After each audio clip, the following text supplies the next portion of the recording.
आता है। बताया जाता है बीते दिन यहाँ सुभाष नाम के एक व्यक्ति ईंट वाले भट्टे पे काम कर रहे थे, 10 दिन से लापता हैं। न इस घर पे मालिक का पता है, न प्रशासन कोई आश्वासन देने आ रही है।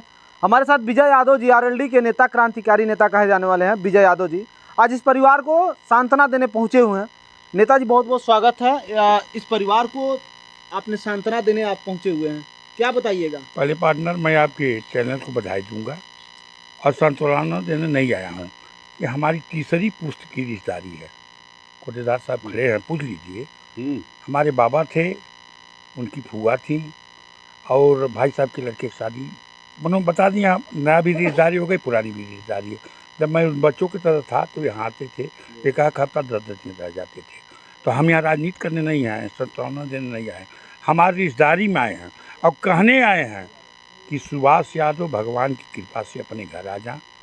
न तो चौधरी चरण सिंह ने कहा है, डॉक्टर लोहिया ने कहा, अटल बिहारी वाजपेयी ने कहा, हम शासन में हैं, शासन के गठबंधन में हूँ, राष्ट्रीय लोकदल का प्रदेश महासचिव हूँ और शासन में हो कर के मैं आया हूँ कि ताकि जोगी जी के कान में जा।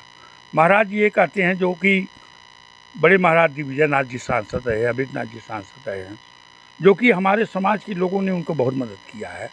लौरा बीर हो, चाहे गुनकोटा हो, चाहे मंजरिया हो, बुढ़िया बारी हो, बहुत मदद किया है। लेकिन आज सुभाष यादव गरीब होने के नाते आज गायब हो गया। बीते दिन ये परिवार डीएम कार्यालय, एसपी कार्यालय का घेराव किया, तब प्रशासन पिपराइच थाने की, तब इस परिवार से मिलने आई। बीते 10 दिन के बाद परिवार से मिलने आई, आखिर वजह क्या है 10 दिन के बाद परिवार से प्रशासन मिलने आ रही है? प्रशासन इसलिए मिलने आई कि हम डीएम के यहाँ गए थे। जब हमको पता चला तो मैं खड़ा होकर बोला, इस देश की लड़ाई गरीब और अमीर की है। अगर अमीर की बात होती तो पूरा प्रशासन आ गया होता, महाराज जी भी आ जाते। लेकिन सुभाष यादव एक गरीब घर के हैं, 400 तनख्वाह पाते हैं, उनके बेटे छोटे हैं, बेटी छोटी है, पत्नी एकदम रो रही है। नेताजी, अब तक न ईंट वाला जो भट्टे का मालिक था वो भी इस परिवार से मिलने नहीं आया, केवल आश्वासन पे आश्वासन, अभद्रता की तरह गाली गलौज देकर इन लोगों को भगाता रहा। इस परिवार का आज ये स्थिति हो गया है, रो रो का बुरा हाल हो चुका है। और न जो ईंट भट्टे का मालिक है एक बार इस दरवाजे पर झांकने नहीं है, क्या बताइएगा? इसलिए कि वो पूंजीपति है, उसके पास पैसा है और वो दिमाग में रख ले कि अब उसको इस घर पे आना होगा और माफ़ी मांगना होगा। नहीं मांगेगा तो कप्तान साहब चाहे डीएम साहब ने 36 घंटा समय दिया ना, वो दिमाग खोल के सुन ले कि यहाँ विजय यादव राष्ट्रीय लोकदल प्रदेश का महासचिव आया है, रिश्तेदारी करने आया है। और मैं गठबंधन, राष्ट्रीय लोकदल गठबंधन, हमारे नेता जयंत चौधरी हैं जो केंद्र में मंत्री हैं कौशल विकास के, अनिल कुमार बौद्धिक मंत्री है, और मैं चौधरी चरण सिंह कभी किसी पूंजीपति के यहाँ नहीं गए थे, टाटा बिरला के यहाँ नहीं गए। जिस तरह प्रशासन कह रही है कि 36 घंटा में घर आ जाएंगे, क्या 36 घंटा के पहले भी घर आ सकते हैं? जी। आखिर क्यों आश्वासन दे रही 36 घंटा बाद? असल बात अब तक क्या कर रही थी प्रशासन? ये झूठा आश्वासन दे रही थी और सही। अभी मैं आपके सीईओ से बात किया तो उन्होंने कहा कि हमको जानकारी नहीं है। अभी मैं एसओ से बात करता हूँ, टाइट करता हूँ।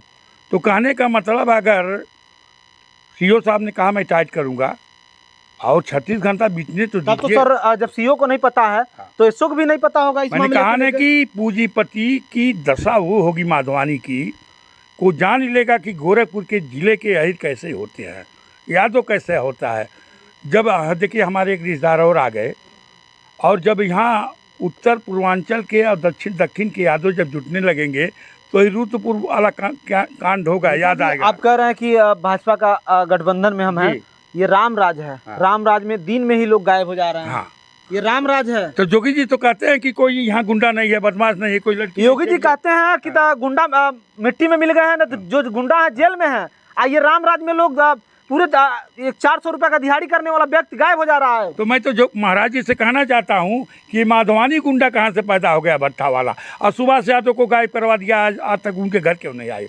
अगर नहीं आएंगे 36 घंटा में तो यही रणनीति बनेगी। अगर वो इतना भट्टा मालिक इतना अच्छा रहता तो जरूर इस परिवार से मिलने आता, आश्वासन देने आता, साथ में लग के खोजवाता नहीं नेताजी? खोजवाता अब आएगा जब उनके रिश्तेदार हम लोग जुटने लगे, हम लोगों को जानकारी हो गई। इसलिए कि हम लोगों का इलाका जो गांव है वो महाराज, बड़े महाराज जी से छोटे महाराज जी के नाम से जाना है। लोग कहते हैं गुलकोटा मंजरिया बुढ़िया बारी वाले लठैत है। जब यहाँ लठैत आने लगेंगे तो सिंधी माधवानी जो है उसको पता चल जाएगा कि यहाँ यादव समाज के लोग और सब लोग जुटे हुए हैं, तब उसको पता चलेगा और सुभाष यादव को खोज करके प्रशासन किसके दबाव में काम कर रही है? क्या लगता है मालिक के दबाव में? मालिक लोग बता रहे हैं कि उसका दरवाजा खोल रहा है, प्रशासन को जनरक्षक माना था, जनरक्षक जब नौकर बन के काम कर रही है, देखिए भट्टा मालिक का दरवाजा खोल रही है। देखिए, चोर चोर होता है, डाकू डाकू होता है। जिसके घर का बेटा गायब हुआ होगा सुभाष यादव, वो लोग जानते होंगे। और कही हुई बात कही नहीं जाती है, लेकिन वो माधवानी नहीं आएंगे सुभाष यादव तो मैं वादा करके जा रहा हूँ 36 घंटा के अंदर नहीं आएंगे, रणनीति बनेगी। और जो माधवानी भट्टा वाला है वो जेल जाएगा और यहाँ का थाना अध्यक्ष निलंबित होगा। अब भट्टा मालिक की खैर नहीं है। और भट्टा मालिक इसके पहले भी बीते दिन बताया जाता 3 से 4 लोग गुमशुदा हो चुके थे, मगर इतना एक्शन उस ग्राम सभा के, उस घर परिवार के कोई नहीं लिया था। मगर अब इस परिवार के पीछे विजय यादव जी के हाथ है और विजय यादव जी खुल के समर्थन कर रहे हैं। इसलिए विजय यादव जी बता रहे हैं कि ये हमारा घर परिवार है, हमारा रिश्तेदार है। 10 दिन हो चुका। अब भट्टा मालिक आप लोग को अभद्रता गाली गलौज देकर भगाता था। आखिर क्यों भगाता था? अभद्र व्यवहार करता था। जो करना है कर लीजिए। बताइए, ये गुंडा राज नहीं तो क्या चल रहा है? योगी जी कहते हैं ये राम राज है, आप कह रहे हैं गुंडा राज है। ये गुंडा राज चल ही रहा है। अगर चलता नहीं तो एक मड़वारी, एक सिंधी गायब कैसे गायब करवा देता? यादव परिवार के लोग को कोई इज्जत, कोई समाज में इज्जत नहीं है। ये सब सोच रहे हैं कि यादव समाज को मिटाते हैं। अच्छा, पुलिस प्रशासन अब कल आई थी, बताया जाता है एक दरोगा आए थे, दो सिपाही आए थे। इस परिवार से क्या आश्वासन दिए हैं? कब तक सुभाष यादव इस घर पे फिर आ जाएंगे? अच्छा, ये बताइए, अपने बेटी के और अपने बेटे के बीच में 10 दिन से क्या कर रही थी प्रशासन? 10 दिन से क्या कर रही थी? अब तक प्रशासन क्या 10 दिन से कर रही थी? प्रशासन को कम से कम आश्वासन देने के लिए आना चाहिए था ना। 10 दिन से प्रशासन नहीं आई। कल जब हम लोग जिला कार्यालय पे पहुंचे तो कल हम लोग को आश्वासन देने के लिए आई पुलिस। ये गुंडा राज चलिए, आज इस परिवार में मातम पसरा हुआ है और सामने आप देख सकते हैं ये सुभाष यादव जी का बिटिया है, ये बेटे हैं, जो उनकी पत्नी है। आज इनके परिवार में दुखों का मातम पसरा हुआ है। न प्रशासन भी इनकी न मदद कर रही है। वो भी जब बड़े अधिकारी के पास पहुंच रहे हैं ये परिवार घेराव करने, तब प्रशासन के लोग थाना अध्यक्ष महोदय भेज रहे हैं कि जाके परिवार को आश्वासन दिया जाए कि 3 से 4 दिन में वापस आ जाएंगे। अगर हैं, वास्तव में है, तो उसके पहले भी आप भेज सकते हैं। आप देख सकते हैं हुजुमा लगा हुआ है। नात रिश्तेदार जो ग्राम सभा के लोग हैं, हुजुमा लगा हुआ है। इसलिए इस घर में दुखों का मातम है। नेताजी, लास्ट सवाल है मेरा आपसे, अगर नहीं आते हैं 36 घंटा में, फिर आप क्या करेंगे? पैदा हुआ हूँ तो गरीब यादव के लिए जो हमारे महल वाले रिश्तेदार नहीं हो सकते हैं, हमारे रिश्तेदार और झोपड़िया वाले हो सकते हैं। तो इसलिए मैं उनकी लड़ाई लड़ूंगा, आप पीछे नहीं हटूंगा। चलिए, और भट्टा मालिक की अब खैर नहीं है, उस परिवार में दुखों का मातम है। और बताइए जाता है कि बीते कुछ दिन पहले उस भट्टे पर से 3 से 4 लोग गायब हो चुके थे। इतना एक्शन में कोई नहीं आया था, मगर इस परिवार में अब विजय यादव जी का हाथ है और विजय यादव जी अपने परिवार को न्याय दिला के रहेंगे। देखते रहें पूर्वांचल। जय हिंद, जय भारत।